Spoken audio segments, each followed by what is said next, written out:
Hey, everybody. On the Run with Beards and Dunn is here without the beards again. Just to bring you guys up to date, my best bud, Dick Beardsley's, he got a terrible infection in one of his knees from he's had his right knee revision done twice. Unfortunately for Dick, he got MRSA. It's a terrible infection to get, and they can lay in your knee for years and then for some reason activate, and he's got that. And Monday, he's going to get another knee replaced. The same knee, third time. I know Dick's got the Guinness Book of World Records for consecutive marathon PRs at 13. I think he's going for the consecutive right knee replacements at 3 now. I don't know. But so I had to think of somebody to bring in to fill Dick Beardsley's shoes. And, you know, that's a tough gig. And I thought, well, there's only one person I can think of, and that's Rod DeHaven. So I gave Rod a call. And Rod, thank you so much for stepping in and helping us out on this podcast. No problem, Mike. Sorry that Dick couldn't be here. You sure he wasn't attacked by a muskie or something up there and, took a bite out of his knee or something? Every time I talk to the guy, I say, Beard, stay in the boat. Stay in the boat, because he's, knowing Beards, he'd be leaning over to net some, like you said, giant fish and fall in, and we'd never hear from the guy again. But no, Rod, I got to tell you, Dick and I have talked about, we love doing this podcast, just reminiscing, talking about the old days, and the older I get, the faster I was, and all that kind of stuff. But I think there's a group of people out there that kind of like to hear some of the old stories or remember the old stories, and I think I've heard every story Dick's got, and every time I hear it, I enjoy it all over again. And you came up on a short list of people we've talked about. We were fortunate to get Bill Rogers to come in, and he was on our podcast. And I know Dick's talking with Frank Shorter. I like dropping names of people that I'll never hang out with, but Dick does. And Joan Benoit, we know Joan. I've met her up at Dick's running camp we did up in northern Minnesota several years ago. And then Rod DeHaven, you're on the short list. We had Undy on. The same level. Oh yeah. Oh no. I don't know if do you ever read Let'sRun.com? Do you ever look at that piece of whatever you want to call it? Yeah. You can get some great race results. Right. The message board. You have some fanboys out there. I don't know if you knew that or not. There's some people who apparently know me. So. Do you know what your nickname is? No. Rod the God. I think it's a little G. Rod the God. I saw that and I had to chuckle because some guy put that on there and goes, "Oh, Rod the God, DeHaven." And I thought, wow, well, you have a fan. You have a big fan out there. Well, just to cut to the chase here, the reason I think I'm really excited about having a chance to chit chat with you is coming up in South Dakota. I loved running early on, and we're going to talk about how you got into this here in a minute. But, I just looked at the, Jeff Schemmels, the Jim Reinhardts, the Steve Heidenreichs. Those guys were a generation ahead of me. I was just coming into high school. They were in college now, but you kept hearing about these guys. And then I got involved, and I got to run against guys like Larry Beardsley and Mike and Mark Bills and some of those guys from our generation. And then, we got out of there, and the next thing I hear about is a guy out of here in South Dakota, Rod DeHaven. And, Rod, we will get into your high school, college, and post-collegiate career here, but, it's an outstanding resume. I Googled you last night. I went to Wikipedia, and it's like, holy shnikes, it's a long list of accolades and things that you've accomplished, which I think is really, really admirable. Okay, now that I've shined your halo, and hopefully you're feeling comfortable about all this, let's go back to, you and I mentioned I thought you had ran the Jack 15 when you were 12, and you corrected me and said, no, I actually did it when I was 10. I don't know if they had like child labor laws back in the day, or if they had like any, the idea of a 10-year-old kid going out and doing a 15.2 mile road race, that was kind of out there. What, give me the story. What happened at age 10 that you even had this opportunity to do it? So I think, in Huron, there was a series of elementary school track meets, and I think I had done all right in the 800, and I lived in an apartment complex where there was maybe a young man that's going into the 8th grade named Brent Hintz, and he was going to go over and run the Jack 15, and he essentially talked me into it. So I think I did 2 4-mile runs, and my mother was kind enough to go out and buy me a pair of Trade Home shoes. I won't call them running shoes because, 1977 or 78 here and there weren't a lot of options. And, they were priced right, brand new out of the box, and, headed over to Brookings in the morning of the race. I think the one overriding thing, huge thunderstorm the night before, and James Earl Ray had escaped from prison in Tennessee, and that would bomb the radio station the whole way over to Brookings, and got over to White and looked at all these people running the race, and thought, okay, I just dropped into the Olympic marathon, which was big thing. For those that don't know a lot about the Jack 15, I think from its once it got going, probably late 60s and into up and probably until Dick ran 114, and then the next year, of course, the wind went the wrong direction, and then that pretty much killed the Jack 15 in terms of participation numbers. There used to be a couple thousand people show up for the finish of that thing, and there wasn't a couple thousand people that showed up. Certainly when I finished, maybe when some of the guys that were running between 116, 117 that day finished, there might have been a bunch of people there, but it was a big deal, and it was covered by newspapers, television stations, and it had Olympic athletes in it, and I was excited to be a part of that race and got through it. There was a lot of walking, towards the end. You remember being threatened by some older kids that I was going to pass with the guy I was running with, and they basically said, "Don't pass us," and we just kind of walked for a little bit longer and made our way across Highway 14 and then trickled in. And I think after I finished and got home the next day, I tried to get up and had trouble getting down the stairs. I think my mother was a tad concerned about the effects of a 15-mile race on my 10-year-old skeletal frame.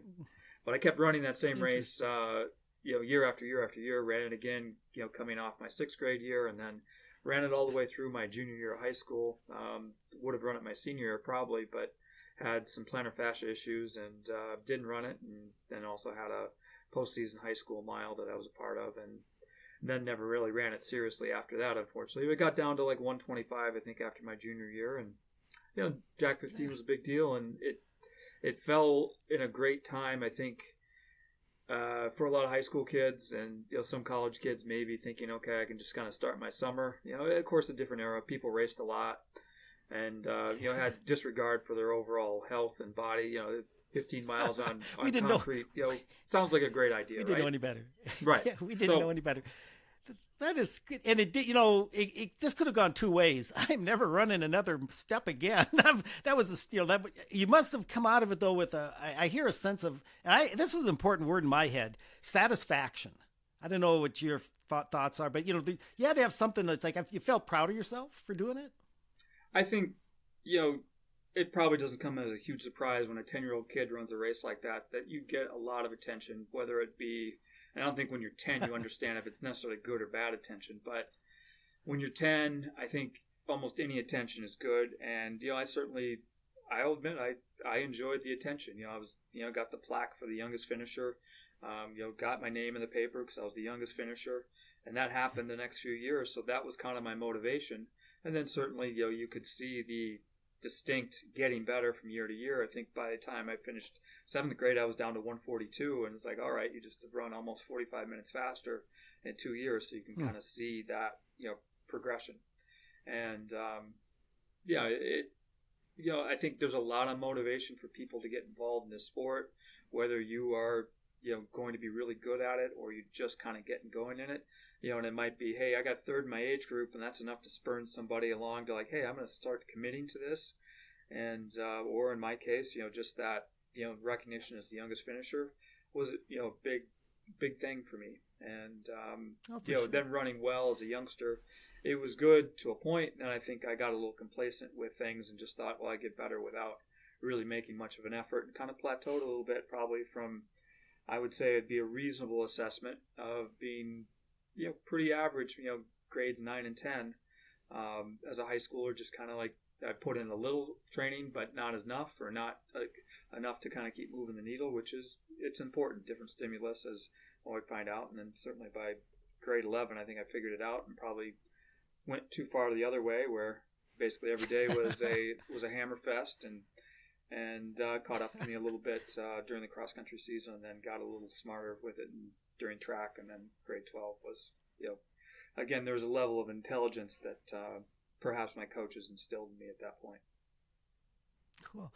how important were the high school? You had, I don't even know who your coach was. Who was your high school coach? So Roger Lecker was primary cross country coach. Mark Windelgass was an assistant coach for him, and kind of coached the sprinters as well during the track season. And I was, Huron doesn't typically have a great reputation for men's distance running. In the 70s, they were actually perennial state title contenders on the women's side. The Carolyn Burnison and Vicky Coyle were a big part of that. Sure. But I think my 7th grade experience with Brian Nelson, Scott Perrineau, Dan Christensen, Rodney Johnson, James Gilmore. There were a lot of guys that when I got a chance to run with the varsity at the end of the season, they weren't crazy about a 7th grader being a part of the mix. But what I got from them was that running was really enjoyable in a group. That they could sit there, tell stories, talk about, are the Beatles better than the Stones? Those types of arguments you would have in the 1970s. And, wow, this is it's not all about suffering. And it's not all about just trying to go out and, who can hammer the hardest every day. And I think that was really good. And then, certainly I was blessed to have really good teammates that were, friends as well. And that's, sometimes how the sport works. Mike Cole, longtime friend, Dan Weed, Paul and Pat Ford, John Van Wy. I was fortunate to be on 2 state championship 4x8 teams. And that was, a lot of fun. Just because both times I think we weren't expected to win and we got it done. And, it was a big thrill to be a part of that. And, I think, again, my college experience, what was a big highlight in college? Easy, being a part of the 1985 national championship team. Cool. Yeah, when you said you were average in 9th and 10th grade, let's just throw some times out there. What kind of time did you run in the mile? Did you run the mile in 9th grade? What was your best mile? Do you remember? Come on, you should have all these memorized. Somewhere under 4:30. I think a state meet was in Spearfish and it was snowing, and it was tactical, and I was in it with 200 go, and then Stuart Lund threw the hammer down, and it was like, thanks for playing. I just want everybody listening to go, that's not average, Rod. It's average for you, but for that, I remember as a 9th grader, I couldn't break 5 minutes, and that was a goal, breaking 5 minutes. Now you're, going sub 4:30 as a 9th grader. What'd you run as a sophomore, if you don't mind? Do you remember? Probably around 4:24. Okay. Todd Stevens. That was my. Who eventually became a college teammate. That was my best. And I had some problems that year with some hip flexor stuff, and maybe used a little too much DMSO on my hips, which was, of course, another great wonder drug of the 80s. Not only of running, but the horse industry, which... DMSO is short for 4 words I can't remember. It's a chemical concoction. It was actually called, it was a horse liniment, and it could also be used as a degreaser for industrial equipment. I guess it would dissolve. And somehow or another, the horse liniment thing, horses are going lame. I don't know what going lame means. They get tendonitis, I guess, or something. And this liniment would, for some miraculous, like cortisone maybe, it would absorb into the horse tissue and help cell reproduction, help it heal faster, it appeared.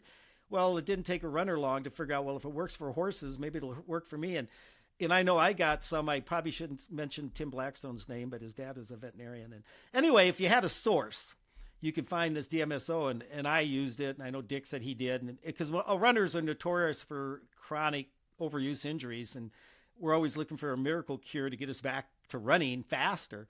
And so the DMSO thing, when you bring that made me laugh, because what was kind of goofy about it, Rod, I don't know what you can share your experience, and we're not endorsing this by any stretch. I don't hear much about it anymore. I thank the Lord. You'd rub it on an affected area, and I don't know how it penetrated through the skin, because the skin is a pretty good protective membrane for our body to keep infections out, whatever. But for some reason, as soon as you start rubbing that stuff in, I could taste it in my mouth. I don't know if you had any experience like that, or it gave a person a horrid, milky, sour milk breath, which was real good with the girls. Like you'd been drinking bad milk. Did you ever have anything like that? I don't recall. Oh, good. Let's not go any further. But whatever, it worked. It was like snake oil, and it was fine, and I was able to get through the state meet and turn around and ran the Jack 15 the next week. So. Well, okay. So you ran the Jack as a kid. You got into track and cross country early on. Kind of, like most of us, you had success, but you kind of learned the hard way. I went to the SDSU running camp. Did you ever go to that thing when Jay Dirksen or Scott Underwood put it on? Never went to a running camp. Never in went. My life. Okay, I went 3 years in a row. And Larry Beardsley was there. I mean, Mark Adams. I could go through some Doug Graves out of Iowa. Some really outstanding runners would go to this running camp because it was such a new concept. And, we had Rich Greeno. We had Russ Strandy. We had Jay Dirksen. We had Lyle Clausen. We just had some outstanding coaches who really gave us the baseline of, hard, easy. If you're going to hammer one day, you got to give your body that opportunity to recover. And then, they were just upright guys. They kind of lived the running lifestyle, and we modeled their behavior. They were good guys, straight shooters, honest as the day is long. Jay Dirksen, when we talked about here's where we're going to run, you might go, well, if we cut across this parking lot, there's no cutting across the parking lot. You're going to cut. There's no shortcuts to success sort of attitude. If you're going to do the workout, you do the workout, and some people actually would do a little more than what the coach wanted him to do. I'm talking to Dick Beardsley there, because they just love, the more I worked, the better I got. And the more recognition I got, the better satisfaction I felt. Gee, this is kind of an addictive cycle you get caught up in. And it's a positive thing. It's a positive thing, but like anything you can overuse. How about, I'm just going to say you had an outstanding high school career, state champion in cross country, your senior year, undefeated your senior year, 3 state championships your junior year in track, the 4x8, the mile, the 2 mile, and then you repeated that again your senior year. And I read you got MVP, I guess most valuable, I don't know how they call MVP in track, player, athlete, those 2 years, which is a really feather in your cap.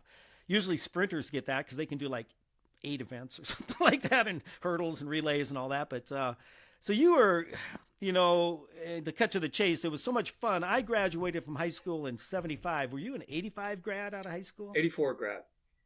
Okay, so you were 9 years behind us. So I was, kind of, I was over the hill when you were just coming up. And, I know you ran 4:06. 4:09. If I'm wrong. 4:09 at the state. Okay, 4:09. All right. And, outstanding. I mean, for high school, I ran, I always brag about my Howard 15, my 354. I always equate that to a 4:12 mile. And, you can use all kinds of formulas and stuff. And I was very proud of that, and then you see high school kids running sub 4:10s and now sub 4s, and then bless their hearts, good for them. And so we were, we knew who you were. And I got to admit, I assumed you were getting heavily recruited by some of the powerhouses, track and field, cross-country programs around the United States. And he dropped some schools, 3 or 4 schools that might have been calling you up and saying, if you want to come here, we can make it happen. Well, certainly being a college coach now, the recruiting process in 1983 and 84 was completely different. I think I gotten a letter from Indiana via Sam Bell because of the Steve Heidenreich connection. Coach Underwood, he called me multiple times. Dwayne Shope, who was at USD, came up and visited. Rob Kinnan, who was at Augustana, did a home visit. Jay Dirksen had shown some interest. I ended up going on college visits to USD, Nebraska, and SDSU. Probably took the SDSU and Nebraska visits a bit more serious than I took the USD visit, and and it just I get when I went to Nebraska, I went down there for the Big 8 meet, and they had maybe 8 guys on a visit, and 6 of them already knew where they were going to school. They had already, hey, I've committed to Wisconsin, I'm going to Colorado, going to wherever. And, at that time, my times were 4:18 and maybe, 9:30 something. Not stuff that really moves the needle for, Division I programs that are trying to win conference championships or project into All-Americans or whatever. And, of course, Scott and, the message was always very consistent at SDSU. You have a chance to, be a part of a national championship team and all that kind of stuff. And I think, that was an important message, but ultimately my decision came down to a lot of, the people I met when I was on my visits. And, Jay did a great job with a visit. I think when I came to SDSU, there was just more of an authentic, we enjoy the process a lot. We enjoy running. We enjoy hanging out with each other. We're going to have fun. We're going to try and win a national championship. It's great if you come here. we're still all going to be here and we're still going to go for it. And there was that kind of feeling where I think in Nebraska it was because of Division One and that level of Division One, there was a bit more of a business feel to it. And ultimately, Scott did a great job of appealing to me when I'd run really really fast at Howard Wood, and so this is May of my senior year, and I ran I think 9:08 in the morning to the 3200 or early afternoon, and then came back and split 152 in the 4x8. And Jay Dirksen calls me on Sunday night. He goes, "Don't sign anything. I'm coming up to Brookings tomorrow night. We're going to talk." And I think in the meantime, Drake or somebody else called and said, "Hey, we'll give you a full scholarship," because they were at the meet too. And didn't take Drake very seriously either. So Jay comes up and he calls Jeff Schemmel. He puts Jeff Schemmel on the phone and says, "Jeff, why did you go Division One? You tell Rod why you went Division One." And of course, different era. When you look at that really golden era of South Dakota high school track, you've got Steve Heidenreich, who's going to a Big Ten school in Indiana, Jeff Schemmel. They both end up breaking 4 minutes in the mile. And then you follow that with Jim Reinhardt, who was arguably better than both of them. And they all chose to go to Division One schools. And for them, Jeff, it was a big deal. He said, "I always wanted to go Division One. It was going to be hard to talk me out of it." And I took that advice to heart. It was not easy, but in the end, I just kept going back to what kind of experience do you want to have, and what kind of people, what kind of relationships do you want to build upon, and I don't. Certainly, there are perks at a large Division One university that has a crazy budget like University of Nebraska had that SDSU didn't have. But in the same sense, a lot of amazing stories of being in 10-hour van rides from South Bend, Indiana, back to Brookings. Car rides. We're going to get to some of those. Lawrence, Kansas, and things like that you can't replace, and I don't regret. And I think helped me post-collegiately as well, be able to navigate the odd world of road racing, as it is. So, yeah, right. Everything you said resonates to me. I say, going to SDSU and going with Mike and Mark Bills, they were really good guys, straight shooters, hard workers. Then those Joel and Paul Brandt, and the Brandt boys. You're going to have a lot of fun with them around. I had a college roommate for 3 years. Randy Fisher and I lived in the same goddamn dorm room. Well, if you don't get along with a guy, you ain't going to spend 3 years in a dorm room with him. We were all on 4th floor Brown. Dirksen started doing that. He put all the runners up on 4th floor Brown because it was quiet hours, 7 p.m. to 7 a.m. You had to have your door shut. The lights are dimmed. You couldn't have any loud noise. It's a pretty nice environment for runners because we're usually up early and to bed early. And right. And it doesn't sound like the most stimulating, but we still had a great time. And, those experiences you said, Mike Bills and I really related to each other well. And he was he was 3-time All-American. And we redid so many workouts together. And he and I now in our older age get together and go, he goes, "Mike, those are the best years of my life." And I said, "I agree with you. Now is the best year of my life. I mean, it's currently you should be happy or find something else to do. But, you like to look back and go, well, if I had to do anything differently, Rod, I don't know your thoughts. I don't think you have any regrets. It doesn't appear to me. I sure don't. You always wonder what if, but I have so many fond memories and great experiences. And like you said, those road trips, and some of the workouts, the racing is what you're really looking to, but that's the journey, that's not the destination a lot of times. And I'm guessing you use your story a lot with your recruits, and you get a lot of good ones because they're probably kind of like you were. They want to be the best runners they can be, but they want to be happy. They want to be in an environment where they're enjoying themselves. And so obviously, we were excited when you committed to South Dakota State. We were all like, "This is going to be good. This is going to be good," and it was. Let's go through. I'm not going to spend a lot of time. Well, we can 20. I think I read somewhere you got 20 NCC titles in college, North Central Conference. You got 16 All-American when you talk about indoor, cross country, outdoor. I don't know how they keep track. Somebody kept track of those things for you. I'm not even trying to talk about school records. I think the most impressive, and I don't know, that's fun to ask guys. You ran a 1:48 half.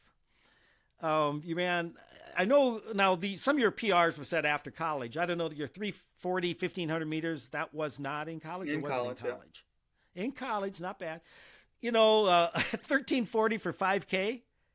That was post-college? That was post-collegiate, yes. Okay. I think you broke Joel Brandt's record, though, didn't you? His 1405? No, I never did. I ran 1401 in an unattached year in 1988 and at the Drake Relays. Okay. And then my last race as a Jackrabbit, ran 1405 just off of Joel's record. And wow, well, Joel can hold that one over you. Yeah. Anyway, I'm sure 100%. He does. No, he's never brought it up. What's your, you've got, I mean, there's hundreds, well, literally, well, maybe not hundreds, dozens of races in college. One of what, if you said, the most proud, and that's a hard one to ask or to think through. If you said, the one I'm really proud, that 148, I mean, that's outstanding. I couldn't run a 54-second quarter open. Now try running two of them back to back. I don't know, and then being a marathoner, what a range, from 148 half to a 211 marathon, which we'll get to in a minute here. Mm-hmm. Anything really, though, like he said, Mike, of all of those races, that 10-year-old Jack 15 is the one I'm most proud of. No, I don't know which. There's a lot of stuff there. I mean, the 148 800, it was a race I thought I was just lucky to make the final. I ran 151 in the prelim, and then Freddie Williams, who was at Abilene Christian, who was at that time, if you won in Division II, you could move up to Division I. Well, I believe he had won Division I's the year before in 1984 or 85, and so this would have been 1986, and we're going down I go out 54, probably very end of the line, and go down the back stretch, and all these guys kind of fan out into lanes 2 and 3 and even 4, thinking they're going to go around Freddie Williams, and he's just baiting them. He's just like, well, just try and pass me. And when he did that, he actually slowed down, and I just moved right in behind him and didn't have to run an extra step, and then just held it together all the way down the stretch and ran 148. And there probably wasn't anyone more surprised in the building than myself that I was able to do that. So it sounds tactically very astute. I mean, in cycling, we always say be on the right guy's wheel. The guy who's, Peter Sagan, Mark Cavendish, these great sprinters, if you're going to be in the mix, if you're on their wheel, everybody's fighting for their wheel. Well, you got on this guy's wheel, I guess. So when he went, you were there and could just, you followed. Yeah, I knew enough about Freddie that, from the year before, he had actually been in the 1500 and gotten the defending champ tripped up and all that sort of business. And, he came back and won the 8 easily, but he also split like 45 in the 4x4. So it was like, I'm not sure any of these other guys can run 45. So if you're going to sit on somebody, and I knew I was going to outkick Freddie Williams, but if someone's going to, you want somebody's jet stream, it might be Freddie. So it worked out well in his draft. Right. And I think the other thing might have been, the 4-minute mile race in Lincoln, Nebraska. Wow. What happened there? So it was a year that Division II didn't have the indoor championships, and Scott had talked to Jay, and Jay said, "Hey, we're going to set up this race. Nobody's ever broken 4 inside the DeHaven Center, and at that time it was still a flat 200-meter track, which flat 200-meter tracks were the Cadillac of indoor facilities at that time, and they were going to have a rabbit and get it all set up, and you should bring some guys down. It's going to be a great race. We're going to last rate." Event on Friday night, and so we drive down. We actually, Coach Underwood arranged to have one of the freshmen on the team lend his car to 5 older Jackrabbits to take his car to Lincoln, Nebraska. And so we go down there, and Bob Wilson, who's a big cog on our national championship team, unfortunately blows his Achilles up in the 3-mile race. So the night's not starting off great. And then I think we got some average results, maybe in the 800 or 1,000 yards or whatever they were running. And then Jeff Mossman and I are in the 7-man mile race, and Kurt Russell, who was an All-American steeplechaser at Nebraska, steps out and says, I'm going to try and take us through it, 2:58 or 2:59. And he was money. And the cool thing was, every time you went around the track on the back stretch, initially there was 6 lanes you could run in. After 3 laps, there was down to 3 lanes. And by the time we got down to 600 to go, you don't dare try and get to the outside of lane 2 because there was nowhere to run, because the entire Nebraska team was all over it, and the announcer did a great job of keeping the thing hyped up. And then John Vestier, who was a Nebraska athlete from South Africa, outran me to the line. He runs 4 flat .6 or 7. and I run 4 flat 0.9, and that was a lot of fun. And I'm glad you brought that up, because we all heard about it. It was kind of like, well, you want to break 4. Well, that's amazing. Yeah. You guys are right there. Yeah, and we came back next year and basically did same thing, just a couple ticks slower, and just never got it done. But it was fun, and thanks to Jay and Scott for arranging that and making it happen. And it was cool. Got me to the NCAA Division I Indoor Championships, where I was able to be an All-American pretty much by default, because I think only about 8 guys qualified for the national meet. So it was fun. So yeah, cool. Now, just kind of back into how many miles on this very general in high school. This is something everybody wonders. Geez, Rod DeHaven was outstanding in high school. The guy must have been putting in 100-mile weeks when he was in high school. I've heard that's not necessarily true. No. I heard you weren't a big mileage guy. No, I think, standard kind of summer, like the 2 weeks before school started, we would double 4 or 5 days a week. So those would be mileage day weeks that would be just abnormal. And then in season, once school started, I wasn't getting up at 6 a.m. or anything like that. I was just running in the afternoon, and it was probably between 30 and 40 miles a week. Most every year. It didn't really change a lot. And I think probably the big difference my junior year, I actually committed to running in the summer, and I knew I was pretty. I think I ran the Brandon 20K and maybe like 108 or something right before the cross country season officially started, and knew that I was probably decently fit for the cross season, and basically, like I said, hammered all the races, and eventually I fried. The state meet was at my home course, and I'd beaten guys by 15, 20 seconds routinely during the season. Could tell the week before the state meet that I was maybe in a little bit of trouble, but eked out a win, and then at state went out hard and just got rolled up, probably with a mile to go, and had no response. Bankrupt, I think, as the British would say. What place did you finish? 6th, 5th, 6th. It didn't matter. Okay. Ironically, our team ran great. We were, I think, top 5 the first time maybe here in high school been that high, and since the 60s or something. I'm not even sure if we were that high in the 60s, but team ran great, and it was one of those things where I like to tell my athletes now, you get 15 minutes to pout. I think I pouted longer than 15 minutes. I didn't run a lot between that day and probably sometime in January or February, when I thought, okay, well, probably better start, if I'm serious about running track, I better start jogging again. So I cannot relate. Nobody cares, but I got 20th my junior year, and I was in top 10 shape. Randy Fisher, who got second at the state meet, beat me at a region by 5 or 10 seconds, and I was ecstatic. Ran the race of my life at the region, so I'm thinking, man, Randy Fisher is going to win the state cross country meet. I'm within 10 seconds of him. I'm in top 10, and as you know, back in the day, Rod, top 15 got medals. Mm-hmm. That was always kind of the little things. I always laugh. People run a marathon for a dang T-shirt. I'll give you anyway. But it's really the goals we set, and I had never count your chickens. And I finished 20th as a junior, and was just, hey, what's the word? I went home devastated, mm-hmm. as they stay on Let'sRun.com. But I use that as catalyst, as gasoline, as motivation, so those next year when you thought there was no laying in bed, hoping I was going to do good this year, it was like, get up and go for a run. And yeah, it's a two-edged sword though. Motivation is a wonderful thing. Obsession can be a deadly thing because you overtrain. All right. So we outstanding high school career, outstanding college career. You graduate from SDSU. I don't even know what your major was. Computer science. Math minor. Cool. And you got a job in that field. Eventually, yeah. All right. I just remember Madison, Wisconsin. How did Madison, Wisconsin come up on your radar? It was something that I thought about from a standpoint of I wanted to keep running. And I think at that time, road racing had taken off in a professional sense in the United States.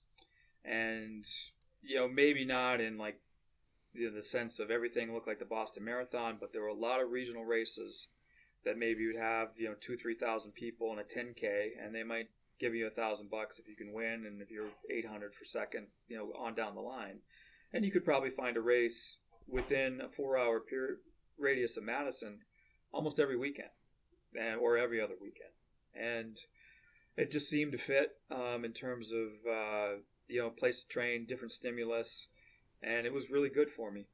Within a month of being in Madison, I think I got second in a 10K in Appleton, Wisconsin.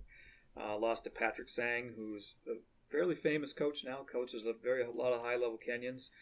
No slouch in his own right. I think he was like an 8'10" steepler.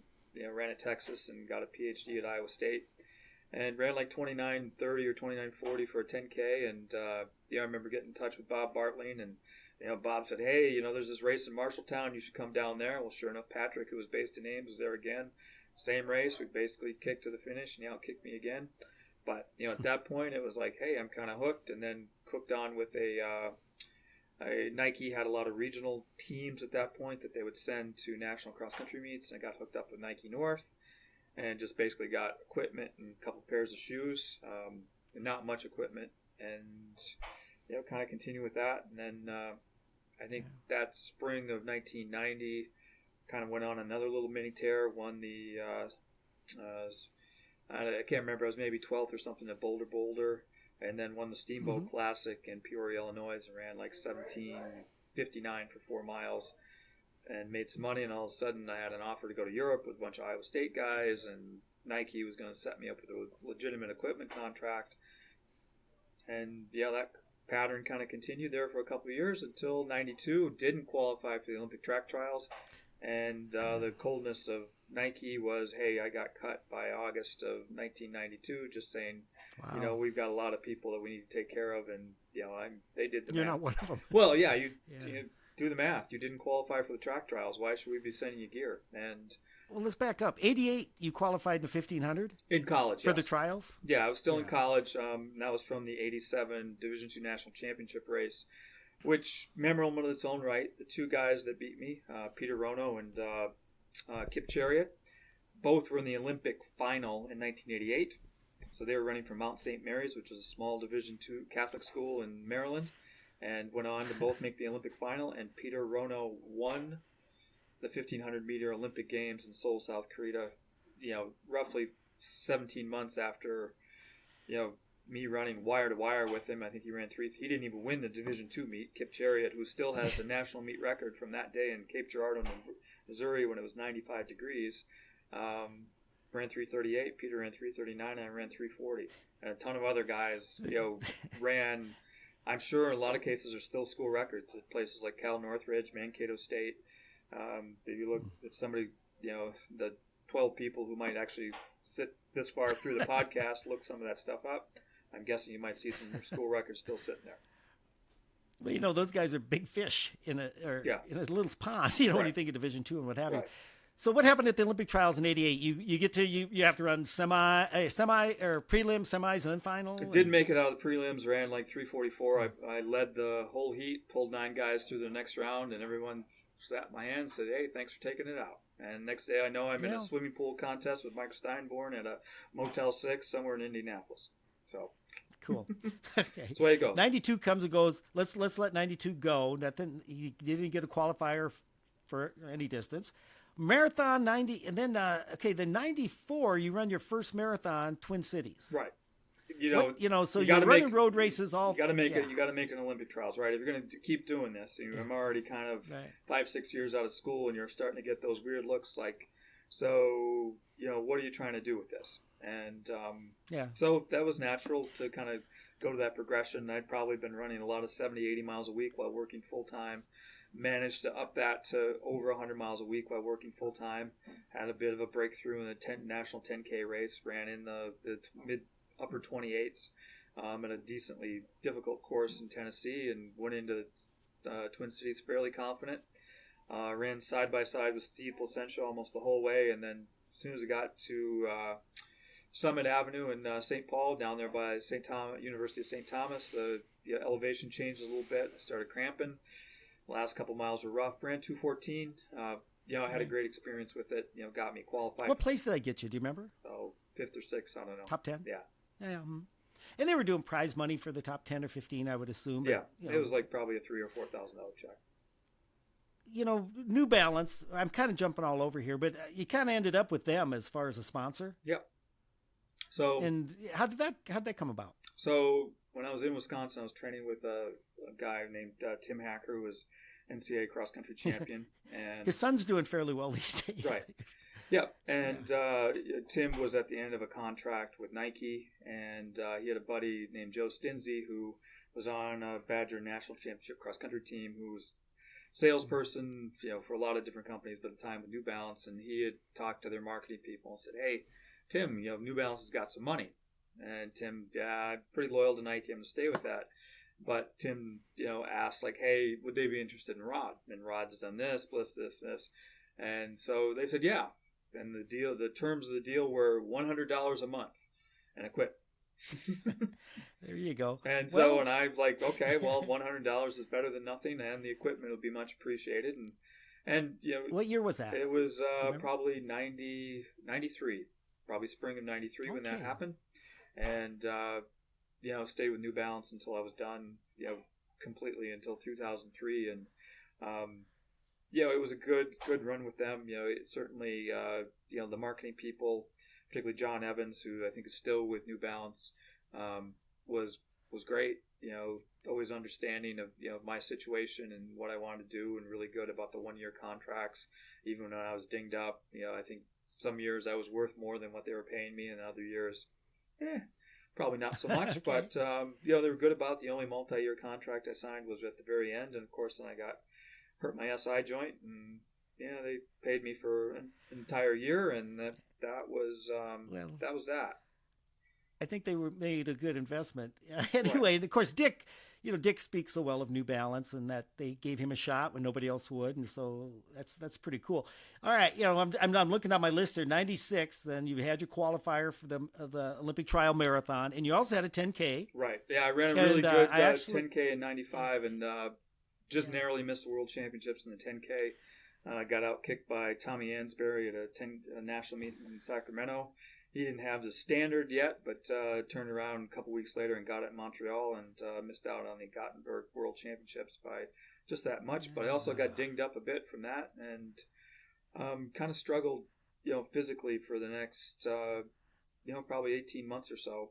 So the lead up to the 96 marathon trials was okay. I ran, I think, a decent half in San Diego, 102, and I was kind of thinking, okay, maybe I got a chance. But then things kind of went south after that, and then lined up in Charlotte, not super confident, and ended up dropping out at 20 miles.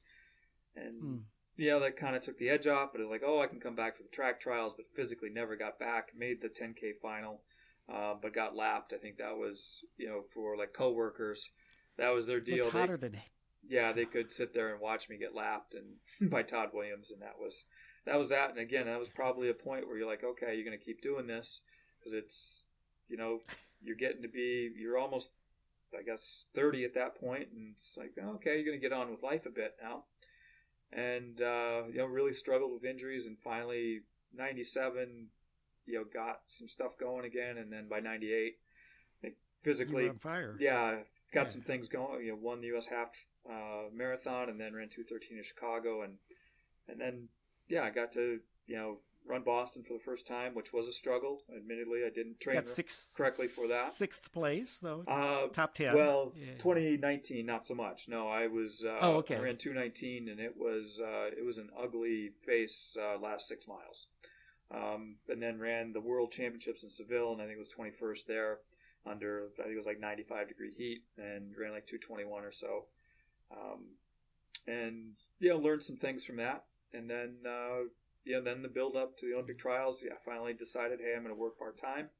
And that made a big difference. And in the lead up, I think I ran 28, 14, or 16 at Stanford. And a couple guys that were more under the track, I go, you're just getting ready for the marathon? I go, yeah. Wednesday, I ran 4 by 2 miles on the track. And, trying to get ready. And then, again, a little bit of hiccup. But I think, training-wise, I kind of figured some stuff out. And had done a couple of 25K marathon pace runs that really set me up well. Knew I could run at a certain pace, and I was confident that if it was good weather, I could run 2:11 or 2:12 at Pittsburgh if I needed to. Obviously, the weather didn't cooperate, but I ran to the level of fitness and kind of used, okay, if it's going to be this warm, add on 30 seconds for each mile, and figured, okay, 2:15 was going to be it, knowing that wasn't going to going to get more than anybody else than one person in, and that was the tough part. That it was the press conference afterwards was a bit of a it was like going to a wake. Everyone was like, "Oh, right, what's wrong with American Marathon and everything else?" It's right. like, again, things weren't as bad as people made them out to be. On that day in that race, David Morris was a 209 guy. Jerry Lawson was a 209 guy. Todd Williams, one of the best runners of a generation, just had a rough day. When a marathon starts at 66 degrees and it's humid and it's May and no one really anticipated a hot weather race, the one thing with marathons is bad things are going to always happen, and you just have to be able to manage it and write it out. Yeah, and to go into that race thinking, okay, I'm going to have to go out and run sub 2:13. That was a day where it was probably the weather was worth 3.5 to 4 minutes, and it's not a super flat course in Pittsburgh either. So, that's my own little soapbox moment. America wasn't as bad as we thought, and then of course on the flip side, or in the wings, was Khalid Kanuchi, who was days away from becoming an American citizen. Timing worked out well for me that he didn't, and he was also injured. And that's how I make an Olympic team. And as I like to tell people, timing is very critical in this sport. And be in the right place at the right time. Good things can happen if you are prepared and ready for the opportunity. Let's back, 98, 99, 2000. If you said, well, those are pretty good years. They had like a road race circuit championship. I think you won that. It was like a series of races. If you, they somehow give you points. Right. It was a bunch of American money involved. Bunch of American championship races. They just award points, kind of like a track meet, and the most person who has the most at the end of the year, I think, got $10,000. And I was certainly motivated by cash, no doubt about that, and had the durability to run a lot of different distances, and I think I was lucky enough to win the ability to win it twice. I'm just a tacky guy. I always go to New Balances. Did they step up to the plate now and say, hey, okay, the guy, now before 2000, I mean, whatever they were giving you, they got their money's worth. You win the Olympic trials. You go to the Olympics. You're a New Balance athlete. They had to be pretty tickled. Yeah, I think in their, they treated me well. I think it was, the wrestling match was between, within my own mind was like, well, what if you didn't work?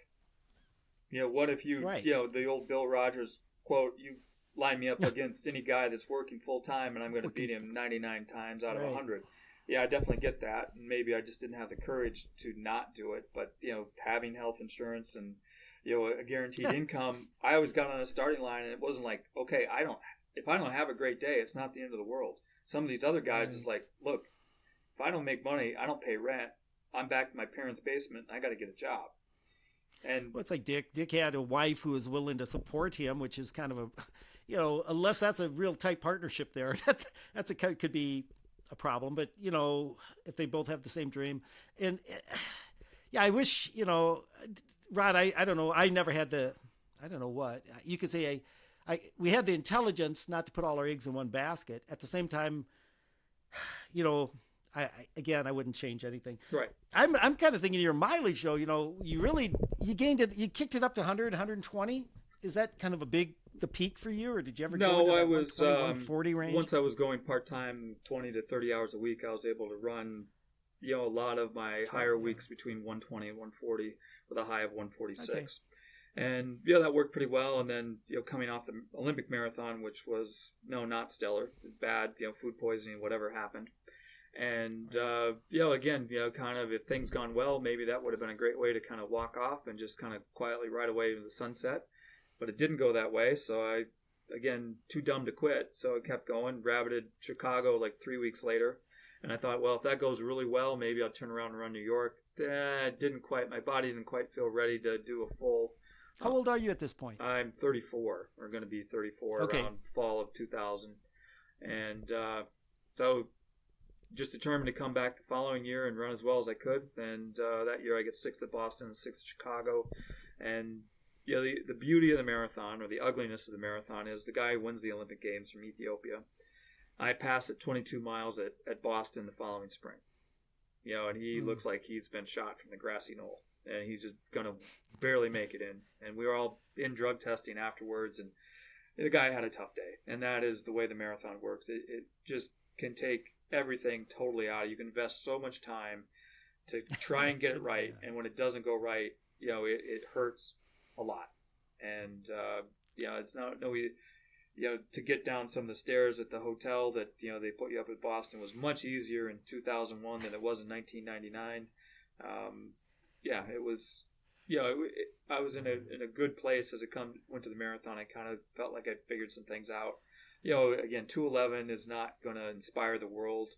I think when I got sixth at Boston, I did some interview with the TV station, and they brought Alberto in right after, and I was within earshot, and Alberto said, well, no one should be going crazy over some American getting sixth at the Boston Marathon.